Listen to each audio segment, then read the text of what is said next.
এই ভিডিওতে আমি আপনাদের বলবো যে নতুন ফোন কেনার সময় আমাদের কোন জিনিসগুলো দেখে নেওয়া উচিত। দেখুন ফোন সেম রেঞ্জের মধ্যে কিন্তু অনেক ঘাটিয়া ফোনও থাকে, আবার অনেক ভালো ফোনও থাকে। এবার যখন আপনারা অনলাইন থেকে বা অফলাইন থেকে, বেশিরভাগ অফলাইন থেকে কোনো দোকান থেকে যদি আপনারা কোনো একটা ফোন কিনতে চান, তারা কিন্তু আপনাদেরকে মুরগি বানাতে পারে।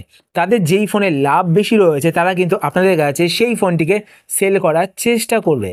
তো আপনাদের কিন্তু বুঝতে হবে আগে সেই ফোনটি ভালো কিনা। তারা আপনাদেরকে বলবে যে এই ফোনে 16 জিবি র্যাম রয়েছে, এই ফোনে 256 জিবি স্টোরেজ রয়েছে। এবার 16 জিবি র্যাম রয়েছে বলে কি সেই ফোনটা ভালো হয়ে গেল? 256 জিবি স্টোরেজ রয়েছে বলে কি সেই ফোনটা ভালো হয়ে গেল? ভালো কিন্তু হয় না। তো আপনাদের সেটা জানতে হবে ফোনের ভেতরে কী কী রয়েছে, কোন কোন জিনিসগুলো আমাদের দেখে কেনা উচিত। তো আপনারা কিন্তু সঠিক ফোন কিনতে পারবেন। প্রত্যেকের পয়সার কিন্তু আমাদের দাম রয়েছে। আমরা যখন 10,000 টাকা ইনভেস্ট করব একটি ফোনের পেছনে, আমরা 10,000 টাকার মধ্যে যেই ফোনটি ভালো হবে সেই ফোনটি আমরা নেব। তো এই ভিডিও আপনার শেষ অবধি দেখুন। আপনারা যদি এখন কোনো ফোন কিনতে চান, আপনারা এই ভিডিও দেখার পর কিনবেন, দেখবেন যে আপনারা কিন্তু সঠিক ফোন বিবেচনা করে কিনতে পারবেন। আর যদি আপনার পরবর্তী সময় ফোন কিনতে চান, তাও আপনার ভিডিও শেষ অবধি দেখুন, আপনার পরবর্তী সময় কিন্তু সঠিক ফোন বিবেচনা করে কিনতে পারবেন। আপনাদের প্রত্যেকেরই কিন্তু জেনে রাখা দরকার কীভাবে বিভিন্ন কোম্পানি আমাদেরকে মুরগি বানিয়ে থাকে। তো এই কথাটা শুনতে অনেক খারাপ লাগে, আমরা মুরগি হয়ে থাকি, কিন্তু আমাদের সচেতন হতে হবে। তো সচেতন হওয়ার জন্য এই ভিডিও আপনাদের শেষ অবধি দেখতে হবে। তো ভিডিও শুরু করার আগে আপনাদের কাছে একটি ছোট্ট রিকোয়েস্ট, আপনি যদি এই চ্যানেলে নতুন হয়ে থাকেন তো চ্যানেলটিকে সাবস্ক্রাইব করে পাশে বেল আইকনটি কল করে রাখবেন এরকম নতুন নতুন ইন্টারেস্টিং ভিডিও নোটিফিকেশন পেতে। আর ভিডিও দেখার পর যদি আপনাদের ভিডিও হেল্পফুল হয়ে থাকে তাহলে অবশ্যই লাইক করে দেবেন। আর আপনার যদি কোনো কোশ্চেনও থেকে থাকে সেটা আপনার কমেন্ট সেকশন করে জানাতে পারেন, আমি তাই রিপ্লাই করবো, সেটা নিয়ে ভিডিও বানানোর চেষ্টা করব। এবার চলুন নতুন ফোন কেনার সময় আমাদের কোন জিনিসগুলোকে দেখে কেনা উচিত জেনে নেওয়া যাক। তো প্রথমত আপনারা যদি কোনো একটা ফোন কিনতে চান, কোনো একটা শপ থেকে যদি ফোন কিনতে চান, তারা কিন্তু আপনাদের কাছে তাদের যেই ফোনে লাভ বেশি থাকবে সেই ফোনটিকে সেল করার চেষ্টা করবে। আর যেই ফোনটি ধরুন অনেক পুরনো হয়ে গেছে, সেই ফোনটি ধরুন সেল হচ্ছে না, সেই সমস্ত ফোন কিন্তু আপনাদের ঘাড়ে গছানোর চেষ্টা করবে। তো আপনাদের কিন্তু সেটা বুঝতে হবে, আপনাদের লেটেস্ট ফোন কিন্তু কিনতে হবে। আপনার পয়সা দিয়ে কিনছেন, লেটেস্ট ফোন কিনবেন যেই ফোনে অ্যান্ড্রয়েড ভার্সন লেটেস্ট রয়েছে। আপনার পুরনো ফোন কেন কিনবেন সেটা কিন্তু আপনারা অবশ্যই চেক করবেন। আপনারা ইন্টারনেটে গিয়ে দেখবেন যে লেটেস্ট ফোন কী রয়েছে, বা ইউটিউবে গিয়ে সার্চ করবেন লেটেস্ট ফোন কী রয়েছে, সেই ফোনটি আপনারা কিনতে যাবেন। এবার ফোনের মধ্যে রয়েছে অনেকগুলো জিনিস, যেই জিনিসগুলো আপনাদের জেনে রাখা দরকার। প্রথমে আসছে হচ্ছে প্রসেসর। ফোনের প্রসেসর কী রয়েছে সেটা আপনাদের অবশ্যই জেনে রাখা দরকার। প্রসেসর কী রয়েছে সেটা আপনারা জিজ্ঞাসা করবেন। সেই প্রসেসরের অ্যান্তুতু স্কোর কত রয়েছে আপনারা সেটা ইন্টারনেটে গিয়ে দেখে নেবেন। অনেক ফোনে কী হয়, অফলাইন ফোনগুলোতে থাকিলা যেই প্রসেসরগুলো থাকে অনেক পুরনো প্রসেসর, মানে একদম ঝিমিয়ে ঝিমিয়ে চলবে, আপনাদের ফোন দেখবেন ল্যাগ হবে, ঠিকঠাকভাবে কাজ করবে না, সেই সমস্ত প্রসেসরগুলো কিন্তু চিপকে দেওয়া হয়। এবার যদি আপনারা সেই সমস্ত ফোন কেনেন তো সেই সমস্ত ফোন কিনলে কিন্তু আপনাদের পয়সাটাই চলে যাবে। তো এটা কিন্তু আপনারা অবশ্যই দেখে নেবেন কোন প্রসেসর দিচ্ছে, লেটেস্ট প্রসেসর দিচ্ছে কিনা, আর প্রসেসরের অ্যান্তুতু স্কোর কত রয়েছে সেটাও আপনারা যদি প্রসেসরের নাম লিখে সার্চ করেন গুগলে গিয়ে বা ইউটিউবে গিয়ে যদি আপনারা সার্চ করেন, তো আপনার অ্যান্তুতু স্কোরও দেখতে পাবেন। যত অ্যান্তুতু স্কোর বেশি হবে, এখন তো মিনিমাম 4 লাখ রয়েছে, 4 লাখের ওপরে আপনার অ্যান্তুতু স্কোর যেই ফোনে থাকবে সেই ফোনই আপনারা নেবেন। এখন 5G ফোন যেহেতু বেরিয়েছে, তো 5G ফোনে কিন্তু অ্যান্তুতু স্কোর 4 লাখের ওপরেই থাকে। আর যদি আপনার 4G ফোন কিনে থাকেন তো 4G ফোনে 3 লাখের ওপরে অ্যান্তুতু স্কোর থাকলে সেটাকে বেস্ট মনে করা যায়। ধরুন আপনারা আন্ডার 10,000-এর মধ্যে কোনো ফোন কিনলেন, তো আপনারা দেখবেন যে মিনিমাম অ্যান্তুতু স্কোর যেন 3 লাখ থাকে, তো সেই ফোনে কিন্তু আপনারা গেম ভালোভাবে খেলতে পারবেন। এবার কথা হচ্ছে কি আপনাদের ফোনের র্যাম। এবার র্যামটাকে কিন্তু উল্টোপাল্টা বুঝিয়ে কাস্টমারকে মুরগি বানানো হয়। আপনাদেরকে বলা হবে যে এই ফোনে 16 জিবি র্যাম রয়েছে, ধরুন এই ফোনে কিন্তু 8 জিবি র্যাম রয়েছে। আর যে 8 জিবি র্যাম রয়েছে সেটা কিন্তু ভার্চুয়াল র্যাম, আপনাদের স্টোরেজ থেকেই নিতে হবে। আর সেই র্যামটা কিন্তু কোনো কাজের নয়, আপনাদের মেন যেই র্যামটা থাকে সেটাই কিন্তু কাজের। তো আপনাদেরকে জিজ্ঞাসা করতে হবে আপনাদের ফোনে র্যাম কত রয়েছে। আমি আপনাদের বলবো যে আপনারা যখন ফোন কিনবেন মিনিমাম আপনারা 6 জিবি র্যামওয়ালা ফোন কিনবেন। ওরকম নয় যে আপনাদের ধরুন ফোনে 4 জিবি র্যাম রয়েছে, মেন র্যাম 4 জিবি রয়েছে, আপনারা স্টোরেজ থেকে আরও 2 জিবি র্যাম বাড়াতে পারবেন। তো এরকম ফোন কিন্তু আপনারা কিনবেন না। আর র্যাম কিন্তু অবশ্যই আপনাদের LPDDR4X হতে হবে। LPDDR4X র্যাম যদি না থাকে, দেখবেন যে অনেক কোম্পানি এরকম করে থাকে, আপনাদের কিন্তু র্যামটা কোন টাইপের সেটা কিন্তু শেয়ার করে না, মানে লিখে দেয় না, ঠিক আছে। আপনাদেরকে বলা হবে যে এই ফোনে 8 জিবি র্যাম রয়েছে। 8 জিবি র্যাম যদি স্পিড কম হয়, তো আপনাদের ফোনে আপনার ব্যাকগ্রাউন্ডে যদি কোনো অ্যাপ্লিকেশন রান করেন, সেই অ্যাপ্লিকেশনটি কি থাকবে? সেই অ্যাপ্লিকেশনটি কিন্তু ডেড হয়ে যাবে।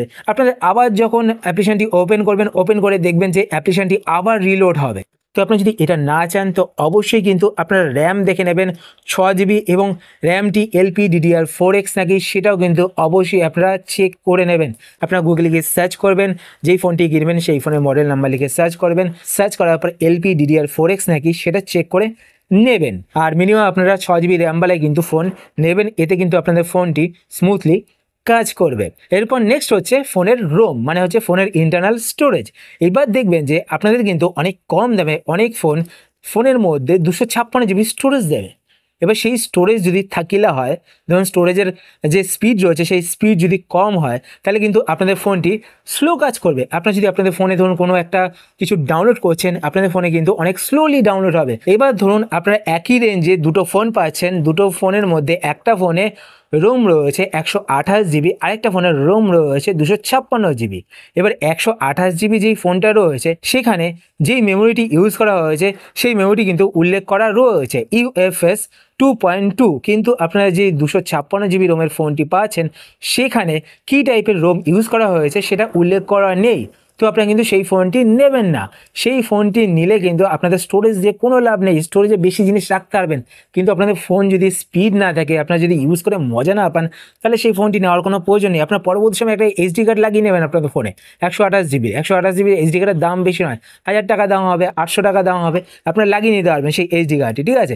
কিন্তু আপনার এটা কিন্তু অবশ্যই দেখে নেবেন যে আপনাদের ফোনে যে রোম রয়েছে, ইন্টারনাল যে স্টোরেজ রয়েছে, সেই ইন্টারনাল স্টোরেজটি উল্লেখ করা রয়েছে কিনা, মানে কি ইন্টারনাল স্টোরেজ লাগানো হয়েছে সেটা উল্লেখ করা রয়েছে কিনা। যদি উল্লেখ করা থাকে সেই ফোনটি আপনারা নেবেন। UFS 2.2 একটা থাকে eMCP স্টোরেজ, সেটাও ভালো হয়, সেটা আপনারা দেখে নেবেন। তো মুদ্রা কথা হচ্ছে কি আপনারা যেই ফোনটি নেবেন সেই ফোনটিতে কোন স্টোরেজ ইউজ করা হচ্ছে দেখে নেবেন। এরপর নেক্সট হচ্ছে ফোনের ক্যামেরা। আমি সহজ ভাষায় আপনাদের বলছি, আপনারা যখন কোনো একটা ফোন কিনবেন তখন আপনারা অবশ্যই দেখবেন যে আপনাদের ফোনের ক্যামেরাটি কত মেগাপিক্সেলের। যত বেশি মেগাপিক্সেল হবে তত ভালো কিন্তু ক্যামেরা হবে। কীভাবে হয় আমি আপনাদের বোঝাচ্ছি। একটা ধরুন 48 মেগাপিক্সেলের ক্যামেরার ফোন আপনারা কিনেছেন, সেই ফোনে কিন্তু অরিজিনালি 12 মেগাপিক্সেলের ক্যামেরা ইউজ করা হয়, মানে 12 মেগাপিক্সেলের কিন্তু লেন্স ইউজ করা হয়। আর যদি আপনার 64 মেগাপিক্সেলের ক্যামেরার ফোন কেনেন তাহলে কিন্তু সেখানে আপনাদের 16 মেগাপিক্সেলের ক্যামেরা ইউজ করা হয়। তো সেমভাবে বাড়তে থাকে, 108 মেগাপিক্সেলের ক্যামেরা ফোন কিনলে সেখানে বেশি মেগাপিক্সেলের ক্যামেরা ইউজ করা হয়, তো এইভাবে কিন্তু বাড়তে থাকে। আর আপনার আরও একটা জিনিস দেখে নেবেন আপনাদের ফোনে আলট্রা ওয়াইড ক্যামেরা রয়েছে কিনা।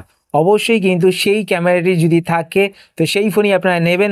আপনারা সেই ক্যামেরার মাধ্যমে কিন্তু অনেক ওয়াইডে কিন্তু ছবি তুলতে পারবেন, অনেক ওয়াইডে কিন্তু ভিডিও রেকর্ড করতে পারবেন, মানে অনেকটা জায়গা নিয়ে কিন্তু আপনার ভিডিও রেকর্ড করতে পারবেন, আর সেটা কিন্তু অনেক সুন্দর লাগে। এছাড়া আলট্রা ওয়াইড ক্যামেরা দিয়ে কিন্তু আপনারা ম্যাক্রো শটও নিতে পারবেন। ম্যাক্রো শটটা কি অনেক ফোনে দেখবেন যে ম্যাক্রো ক্যামেরা থাকে, যদি থাকে তো ভালো। আপনারা দেখবেন যে অনেক ফোনে দেখবেন মোটরোলার ফোনে কি করা হয়, যে আলট্রা ওয়াইড ক্যামেরাটি থাকে সেই আলট্রা ওয়াইড ক্যামেরার মাধ্যমে কিন্তু ম্যাক্রো শট নেওয়া যায়।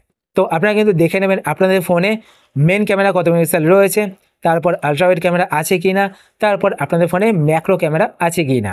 ম্যাক্রো ক্যামেরাটা কি, আপনারা ধরুন কোনো একটা ফুলের ক্লোজ শট নেবেন, আপনারা কিন্তু ম্যাক্রো ক্যামেরার মাধ্যমে নিতে পারবেন। সেই যে ফুলটি থাকবে সেই ফুলের রেণুগুলো কিন্তু আপনারা স্পষ্ট দেখতে পারবেন। তো ম্যাক্রো শট নেওয়ার জন্য কিন্তু অবশ্যই আপনাদের ফোনে ম্যাক্রো ক্যামেরা থাকতে হবে। তো আপনারা অবশ্যই চেক করে নেবেন, যেই ফোনটি কিনছেন সেই ফোনটি কেনার সময় আপনারা চেক করে নেবেন গুগলে গিয়ে বা ইউটিউবে গিয়ে সেই ফোনে ম্যাক্রো ক্যামেরা রয়েছে কিনা বা আলট্রাওয়াইড ক্যামেরা রয়েছে কিনা। আর একটা কথা, আপনারা যখন ফোন কিনবেন তখন আপনারা অবশ্যই দেখে নেবেন আপনাদের ফোনে যে রিয়ার ক্যামেরা রয়েছে, মানে ব্যাক ক্যামেরা যে রয়েছে, সেই ব্যাক ক্যামেরার যে মেন সেন্সারটি রয়েছে সেই মেন সেন্সারটি ওয়াইস কিনা। দেখুন এখন কিন্তু ওয়াইস ক্যামেরা চলে এসেছে, মানে আপনাদের ফোনে যেই ক্যামেরা লেন্সটি থাকবে সেই ক্যামেরা লেন্সটি সেক হয় ভেতরে, যাতে আপনাদের ভিডিওটি না কাঁপে। আপনারা যখন আপনাদের হাত দিকে এভাবে নাড়াবেন আপনাদের ভিডিও কিন্তু কাঁপবে না, কেননা সেই ক্যামেরাটি কিন্তু সেক হবে এইভাবে। এরপর নেক্সট হচ্ছে ফোনের ডিসপ্লে। আপনারা যখন একটি নতুন ফোন কিনবেন, নতুন ফোন কেনার সময় আপনাদের সেই রেঞ্জে যদি কোনো ফোনের মধ্যে অ্যামোলেড ডিসপ্লে থাকে তো আপনারা কিন্তু অবশ্যই অ্যামোলেড ডিসপ্লেওয়ালাই ফোন কিনবেন। তো এই জিনিসগুলো আপনারা অবশ্যই আপনাদের ফোনে দেখে নেবেন, তো আপনারা কিন্তু ফোন কেনার সময় ঠকবেন না। আশা করছি আজকে ভিডিও আপনাদের হেল্পফুল হয়েছে। যদি হেল্পফুল হয়ে থাকে তাহলে অবশ্যই লাইক করে দেবেন, আর আপনারা যদি এই চ্যানেলে নতুন হয়ে থাকেন তো চ্যানেলকে সাবস্ক্রাইব করে পাশে বেল আইকনটি কল করে রাখবেন এরকম নতুন নতুন ইন্টারেস্টিং ভিডিও নোটিফিকেশন পেতে। আর আপনার যদি কোনো কোশ্চেন থেকে থাকে সেটা আপনারা কমেন্ট করে জানাতে পারেন, আমি তাই রিপ্লাই করবো, সেটা নিয়ে ভিডিও বানানোর চেষ্টা করবো। আর যদি আপনারা ফেসবুক পেজ থেকে ভিডিও দেখে থাকেন তো পেজটিকে লাইক এবং ফলো করে পেজের সাথে থাকবেন। তো আজকের মধ্যে এই পর্যন্ত, আবার দেখা হবে আপনার সাথে নতুন একটি ভিডিওতে। তো টাটা, সবাই ভালো থাকবেন।